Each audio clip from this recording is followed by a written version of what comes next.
ஒரே வருடத்தில் சாதாரண தரம் மற்றும் உயர்தர பரீட்சைக்கு தோற்றி சாதனை படைத்த மாணவி. கொழும்பு விசாகா வித்தியாலயத்தில் கல்வி பயின்ற மாணவி ரனுலி விஜயசீர்வர்த்தன ஒரே வருடத்தில் காப்போத சாதாரணதர பரீட்சை மற்றும் உயர்தர பரீட்சைகளில் தோற்றி சிறந்த பெறுபேறுகளை பெற்று சாதனை படைத்துள்ளார். குறித்த மாணவி 2024ஆம் ஆண்டு இடம்பெற்ற 2023ஆம் கல்வியாண்டிற்கான காப்போத சாதாரணதர பரீட்சையில் தோற்றியிருந்த நிலையில் 8A சித்திகள் மற்றும் ஒரு பி சித்தியினை பெற்றிருந்தார். இதனையடுத்து 6 மாதங்களுக்குள்ளாகவே 2024ஆம் கல்வியாண்டிற்கான உயர்தர பரீட்சையிலும் அவர் தோற்றியிருந்த நிலையில் அதிலும் 3 சித்திகளை குறித்த மாணவி பெற்று விசேட சாதனை படைத்துள்ளார்.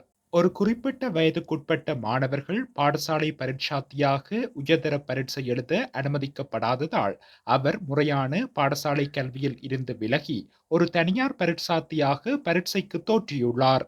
இந்த நிலையில் 20 வருட அனுபவமுள்ள ஆசிரியரான அவரது தந்தை இலங்கையின் கல்வி முறைமை திறமையான மாணவர்கள் விரைவாக முன்னேற அனுமதிக்க வேண்டும் என தெரிவித்துள்ளமையும் குறிப்பிடத்தக்கது.